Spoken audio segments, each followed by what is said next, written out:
Good morning, my friends. Happy Sunday, guys. Happy Sunday. Come on in. Let's read the word. Today's going to be a good day. I can feel it in my bones. Those are my bones, not my buns. I can feel it in those too. All right, October 9th. The death of John the Baptist. Luke 9:7-9. When Herod Antipas, the ruler of Galilee, heard about everything Jesus was doing, he was puzzled. Some were saying that John the Baptist had been raised from the dead. Others thought Jesus was Elijah, or that one of the other prophets risen from the dead. I beheaded John, Herod said, so who is this man about whom I hear such stories? And he kept trying to see him. Mark 6:14-29. Herod Antipas, king, soon heard about Jesus because everyone was talking about him. Some were saying, this must be John the Baptist, raised from the dead. That is why we can do such miracles. Others, that is why he can do such miracles. I don't remember about reading about the... Oh, no, we're going to read about it. I was going to say, I don't remember reading about John the Baptist dying yet, but... Slow your roll, KJ. It's in this chapter. Okay. Sorry. This must be John the Baptist raised from the dead. That is why he can do such miracles. Others said, he's the prophet Elijah. Still others said, he's a prophet like the other great prophets of the past. When Herod heard about Jesus, he said, John, the man I beheaded, has come back from the dead. For Herod had sent soldiers to arrest and imprison John as a favor to Herodess. She had been his brother Philip's wife, but Herod had married her. John had been telling Herod, it is against the law for you to marry your brother's wife. So Herodess bore a grudge against John and wanted to kill him. But without Herod's approval, she was powerless. For Herod respected John, and knowing that he was a good and holy man, he protected him. Herod was greatly disturbed whenever he talked with John, but even so, he liked to listen to him. Herodess's chance finally came on Herod's birthday. He gave a party for his high government officials, army officers, and the leading citizens of Galilee. Then his daughter, also named Herodess, came in and performed a dance that greatly pleased Herod and his guests. Ask me for anything you like, the king said to the girl, and I will give it to you. He even vowed, I will give you whatever you ask, up to half of my kingdom. She went out to ask her mother, what should I ask for? Her mother told her, ask for the head of John the Baptist. So the girl hurried back to the king and told him, I want the head of John the Baptist right now on a tray. Then the king deeply regretted what he had said, but because of the vows he had made in front of his guests, he couldn't refuse her. So he immediately sent an executioner to the prison to cut off John's head and bring it to him. The soldiers beheaded John in the prison, brought his head on a tray, and gave it to the girl, who took it to her mother. When John's disciples heard what happened, they came to get his body and buried it in a tomb. Can you imagine? I can't. Beheading is like the most horrific thing imaginable. Especially back then, sure it wasn't quick. I just can't imagine. Matthew 14:1-12. When Herod Antipas, the ruler of Galilee, heard about Jesus, he said to his advisors, this must be John the Baptist raised from the dead. That is why he could do such miracles. For Herod had arrested and imprisoned John as a favor to his wife, Herodess, the former wife of Herod's brother Philip. John had been telling Herod, it is against God's law for you to marry her. Herod wanted to kill John, but he was afraid of a riot because all the people believed John was a prophet. But at a birthday party for Herod, Herodess's daughter performed a dance that greatly pleased him. So he promised with a vow to give her anything she wanted. At her mother's urging, the girl said, I want the head of John the Baptist on a tray. Then the king regretted what he had said, but because of the vow he had made in front of his guests, he issued the necessary orders. So John was beheaded in prison, and his head was brought on a tray and given to the girl, who took it to her mother. Later, John's disciples came for his body and buried it. Then they went and told Jesus what had happened. Jesus feeds 5,000, Matthew 14:13-21. As soon as Jesus heard the news, he left in a boat to a remote area to be alone. But the crowds heard where he was headed and followed on foot from many towns. Jesus saw the huge crowds as he stepped from the boat, and he had compassion on them and healed their sick. That evening the disciples came to him and said, "This is a remote place and it's already getting late. Send the crowds away so they can go to the villages and buy food for themselves." But Jesus said, "That isn't necessary. You feed them." "But we only have 5 loaves of bread and 2 fish," they answered. "Bring them here," he said. Then he told the people to sit down on the grass. Jesus took the 5 loaves and 2 fish, looked up towards heaven, and blessed them. Then, breaking the loaves into pieces, he gave the bread to the disciples, who distributed it to the people. They all ate as much as they wanted, and afterwards the disciples picked up 12 baskets of leftovers. About 5,000 men were fed that day, in addition to all the women and children. Mark 6:30-44. The apostles returned to Jesus from their ministry tour and told them all he had done and taught. Then Jesus said, "Let's go off by ourselves to a quiet place and rest a while." He said this because there were so many people coming and going that Jesus and his apostles didn't even have time to eat. So they left by boat for a quiet place where they could be alone. But many people recognized them and saw them leaving. And people from many towns ran ahead along the shore and got there ahead of them. Jesus saw the huge crowd as he stepped from the boat, and he had compassion on them because they were like sheep without a shepherd. So he began teaching them many things. Late in the afternoon, his disciples came to him and said, "This is a remote place, and it's already getting late. Send the crowds away so they can go to the nearby farms and villages and buy something to eat." But Jesus said, "You feed them." "With what?" they asked. We'd have to work for months to earn enough money to buy food for all of these people." "How much bread do you have?" he asked. "Go and find out." They came back and reported, "We have 5 loaves of bread and 2 fish. Then Jesus told the disciples to have the people sit down in groups on the green grass. So they sat down in groups of 50 or 100. Jesus took the 5 loaves and 2 fish, looked up towards heaven, and blessed them. Then, breaking the loaves into pieces, he kept giving the bread to the disciples so they could distribute it to the people. He also divided the fish for everyone to share. They all ate as much as they wanted, and afterwards the disciples picked up 12 baskets of leftover bread and fish. A total of 5,000 men and their families were fed. Luke 9:10-17. When the apostles returned, they told Jesus everything they had done. Then he slipped quietly away with them towards the town of Bethsaida. But the crowds found out where he was going, and they followed him. He welcomed them and taught them about the kingdom of God, and he healed those who were sick. Late in the afternoon, the 12 disciples came to him and said, "Send the crowds away to nearby villages and farms so they can find food and lodging for the night. There is nothing to eat here in this remote place."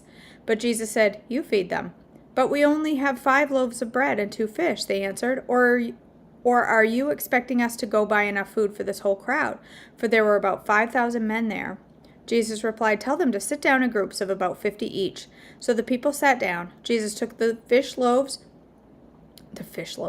loaves and 2 fish, looked up towards heaven and blessed them. Then, breaking the loaves into pieces, he kept giving the bread and fish to the disciples so they could distribute it to the people. They all ate as much as they wanted, and afterwards the disciples picked up 12 baskets of leftovers.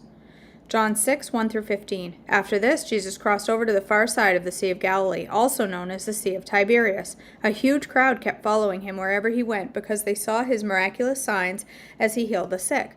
Then Jesus climbed a hill and sat down with his disciples around him. It was nearly time for the Jewish Passover celebration. Jesus soon saw a huge crowd of people coming to look for him. Turning to Philip, he asked, "Where can we buy bread to feed all these people?" He was testing Philip, for he already knew what he was going to do. Philip replied, even if we worked for months, we wouldn't have enough money to feed them." Then Andrew, Simon Peter's brother, spoke up. "There's a young boy here with 5 barley loaves and 2 fish. But what good is that with this huge crowd?" "Tell everyone to sit down," Jesus said. So they all sat down on the grassy slopes. The men alone numbered 5,000. Then Jesus took the loaves, gave thanks to God, and distributed them to the people. Afterwards, he did the same with the fish, and they all ate as much as they wanted. After everyone was full, Jesus told the disciples, "Now gather the leftovers so that nothing is wasted." So they picked up the pieces and filled 12 baskets with scraps left by the people who had eaten from the 5 barley loaves. When the people saw him do this miraculous sign, they exclaimed, "Surely he is the prophet we have been expecting." When Jesus saw that they were ready to force him to be their king, he slipped away into the hills by himself. I've often wondered about that little boy. Or young man, like it doesn't say. Was he 2, 10, 15? Who knows? But I've often thought about him and wondered what it must have been like to have this man take your lunch. First of all, he was probably like, excuse me, that's my lunch. And then to see what God did with it. I mean, can you imagine watching your lunch feed 5,000 people? It's just, I think it's pretty cool. Jesus walks on water, Mark 6:45 through 52. Immediately after this, Jesus insisted that his disciples get back into the boat and head across the lake to Bethsaida, while he sent the people home. After telling everyone goodbye, he went up into the hills by himself to pray. Late that night, the disciples were in their boat in the middle of the lake, and Jesus was alone on land. He saw that they were in serious trouble, rowing hard and struggling against the winds and waves. About 3 o'clock in the morning, Jesus came toward them, walking on the water. He intended to go past them, but when they saw him walking on the water, they cried out in terror, thinking he was a ghost. They were all terrified when they saw him. But Jesus spoke to them at once. "Don't be afraid," he said. "Take courage. I am here." Then he climbed into the boat, and the wind stopped. They were totally amazed, for they still didn't understand the significance of the miracle of the loaves. Their hearts were too hard to take it in. How many of us would be the same? How many of us would watch that miracle and just think, wow, and then still not fully grasp the concept of Jesus and what he had done? I think probably most of us would be the same. Matthew 14:22 through 33. Immediately after this, Jesus insisted that his disciples get back into the boat and cross to the other side of the lake, while he sent the people home. After sending them home, he went up to the hills by himself to pray. Night fell while he was there alone. Meanwhile, the disciples were in trouble, far away from land, for a strong wind had risen, and they were fighting heavy waves. About 3 o'clock in the morning, Jesus came towards them, walking on the water. When the disciples saw him walking on the water, they were terrified. In their fear, they cried out, "It's a ghost!" But Jesus spoke to them at once. "Don't be afraid," he said. "Take courage. I am here." Then Peter called to him, "Lord, if it's really you, tell me to come to you, walking on the water." "Yes, come," Jesus said. So Peter went to the other side of the boat and walked on the water towards Jesus. But when he saw the strong wind and waves, he was terrified and began to sink. "Save me, Lord," he shouted. Jesus immediately reached out and grabbed him. "You have so little faith," Jesus said. "Why did you doubt me?" When they climbed back into the boat, the wind stopped. The disciples worshipped him. "You really are the Son of God," they exclaimed. John 6:16 through 21. That evening, Jesus' disciples went down to the shore to wait for him. But as darkness fell and Jesus hadn't come back, they got into the boat and headed across the lake towards Capernaum. Soon a gale swept down upon them, and the sea grew very rough. They had rowed 3 or 4 miles when suddenly they saw Jesus walking on the water towards the boat. They were terrified, but he called out to them, "Don't be afraid, I am here." Then they were eager to let him in the boat, and immediately they arrived at their destination. Mark 6:53 through 56. After they had crossed the lake, they landed at Gennesaret. They brought the boat to shore and climbed out. The people recognized Jesus at once, and they ran throughout the whole area carrying sick people on mats to wherever they heard he was. Wherever he went, in villages, cities, or countryside, they brought the sick out to the marketplaces. They begged him to let the sick touch at least the fringe of his robe, and all who touched him were healed. Matthew 14:34 through 36. After they had crossed the lake, they landed at Gennesaret. When the people recognized Jesus, the news of his arrival spread quickly throughout the whole area, and soon the people were bringing all their sick to be healed. They begged him to let the sick touch at least the fringe of his robe, and all who touched him were healed. Can you imagine, though? Just stop and think for a minute about being sick and full of disease. I mean, there's so much disease and death and health destruction in our world. Imagine being in that position, full of whatever, full of being ridden with cancer and sick and unable to move. And this man comes along who's healing everyone, and you just touch his robe and you're healed. And I just try to put myself in the position of the people that experience these things, and it's hard. Excuse me, it's hard it's hard to fathom. It's hard to imagine what it must have been like.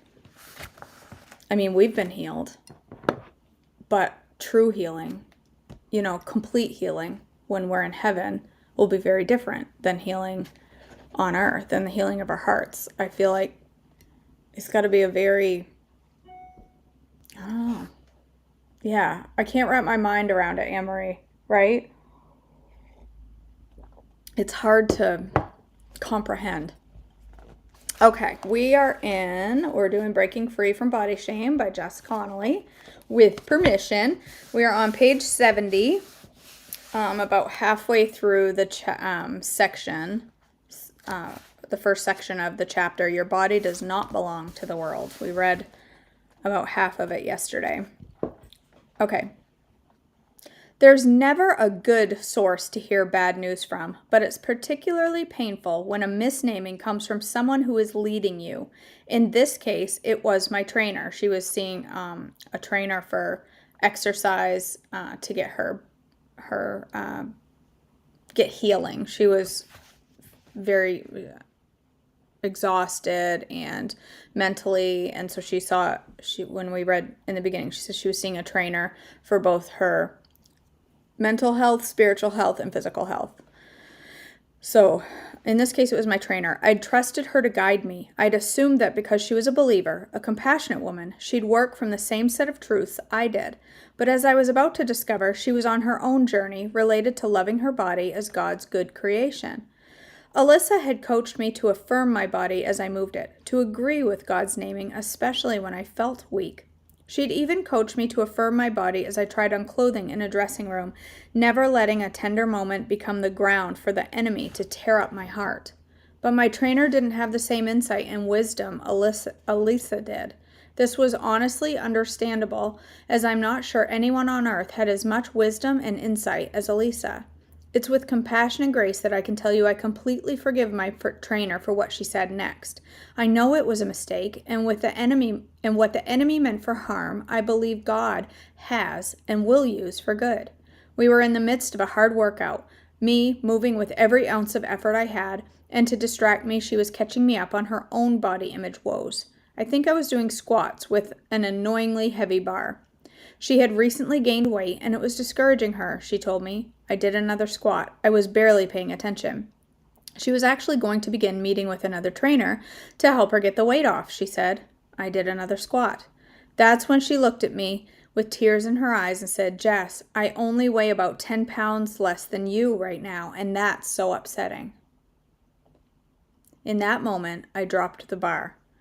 I took a deep breath and summoned every ounce of strength I could find in my body as I stepped slowly towards her. She'd been looking the other way and glanced at me in surprise, ready to tell me to go back to squatting.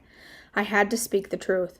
My body is good, I said. It's not a marker of badness. Please don't compare yourself to me in a way that's negative ever again.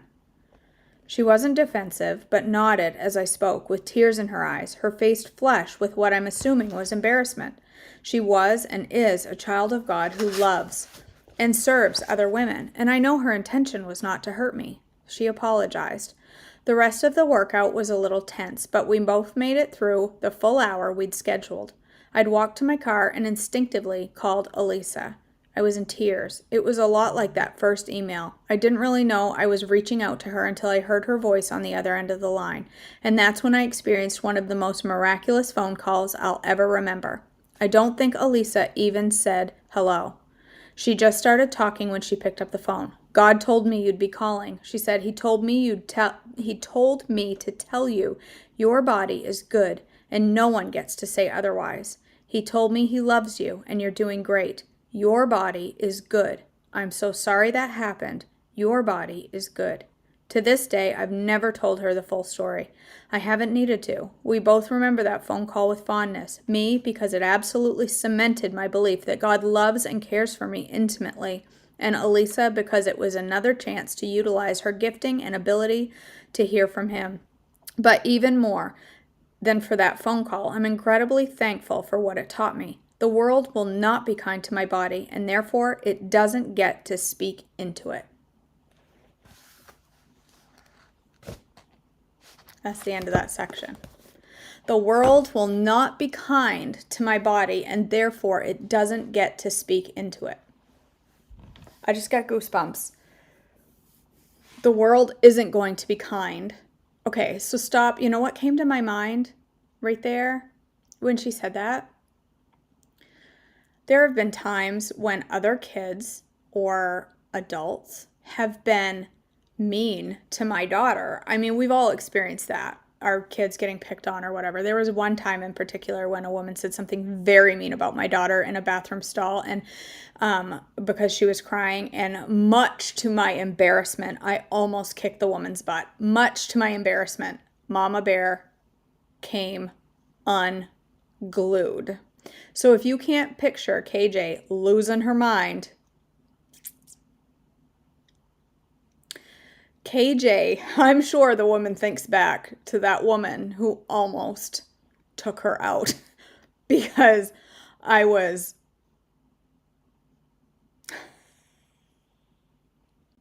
she swore at my daughter, she yelled at my daughter for crying, and then I lost my sense. Hardcore. In the middle of a Home Depot bathroom. And that's what came to me when I pictured that.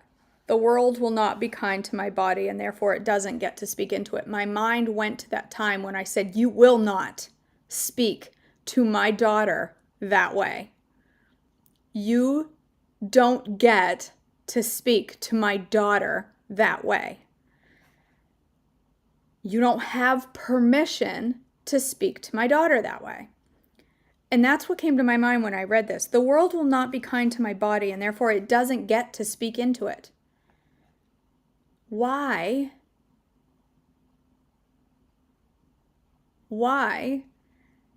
do we let a world that just isn't going to be kind? It's the nature of the world. It's the nature of the prince of darkness who is in control right now. I won't say he's not in control, but he's got some control. You know what I'm saying? He is powerful in this world today, and he is speaking hate into people's hearts. They're not going to be kind to my body. They're not going to be. The world is not out to encourage and support and lift up and love my body. They're setting it against the standards of the world, not against God's measuring tape, against the world's. So if I know that the world is not going to be kind to my body, why do I let it speak into my body? Why do I let it speak to me? Why do I let it concern me? Why do I let it bother me if the world is speaking to me, into me? Because it's not going to be kind. So why do I let it? Why do I let it speak into me? It doesn't get to. It doesn't get to. The only one that gets to speak into me is my Father, who speaks life. Just like no one gets, just like in that bathroom stall, no one gets to yell at my daughter except for me. Nobody gets to speak into my daughter that way, and I shouldn't let the world speak into me that way. I should stand against the world the way I stood against that poor woman at Home Depot. I can imagine she goes around saying, oh my gosh, there was this one time, this woman almost kicked my butt in Home Depot because her stupid kid was screaming, and I yelled at her, and oh my word, she almost punched me. So if she doesn't, I'm using that comparison as I won't let somebody speak. Nobody gets to speak to my daughter that way. That's a comparison of nobody in the world gets to speak to my body that way. It's my body, loved by God. It's good. It's muchness good, as this book says. It's muchness good. So why do I not stop it in its tracks? It doesn't get to speak to me that way. That's going to stick with me for a while, you guys. Absolutely, Marianne. Absolutely. We all hold our bodies to a standard of the world's view. And that's why most of us go seeking to lose weight. Most of us go seeking to lose weight, not to gain health. We think of that as something that we also get. If we lose weight, we get health. If I could just lose weight, I'd be healthy. Instead of saying, I'm going to give my body nutrition and heal it and give it health, the weight loss will come. Maybe. Usually. At least some. At least some. Will I ever be a picture in my head of what the world says I should be, 110 pounds and 6 foot tall? I'm not getting any taller. I'm not going to be 110 pounds. I don't need to be 110 pounds. That is the measurement of the world, not my measurement, not my God's measurement. That's my God's measurement is, am I honoring my body? Am I honoring my God with my body?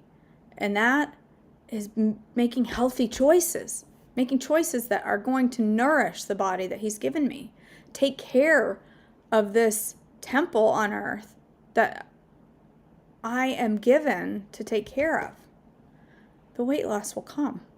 It should be a secondary thought. It's a bonus. It's a bonus. I don't know, Anne Marie. I know, I love that too. I'm muchness good. It sounds so funny. If you hadn't read the book, you'd be like, what does she mean, muchness good? That's what the word very means in Hebrew in our Bible when it says it's very good. When God said it's very good, the Hebrew word there for very means muchness. It's muchness good. I love that. I didn't even know muchness was a word. All right, you guys, let's send in a word of prayer. Father, thank you so much for blessing us with another day. I pray that you will go before us today and just guide our steps, Father, as we enter whatever we're doing today, whether that is going to your house to worship today, whether that is home with our families, whatever it is that is happening in our world today. I pray that you will guide our steps, that you will encompass our attitudes today. Our attitudes will be one of you, on you, and focus on you, and our attitudes about our bodies. I just give us the mindset that you're asking us to have, the mindset of muchness good, to look at our bodies, to say, my body is muchness good. It's loved, it's created, it's a custom creation.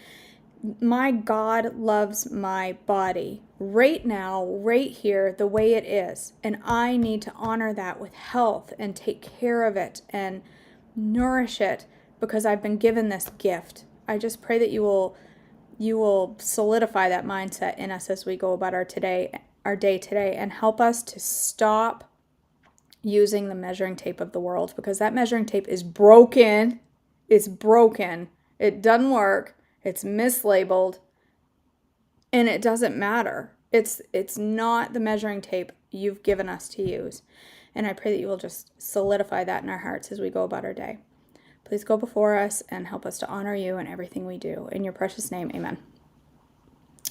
Okay, guys, thanks for joining me today. I love you all so much. I'm not live for breakfast on Sundays. What I am going to have is a big old bowl of oats. I'm feeling some oatness today.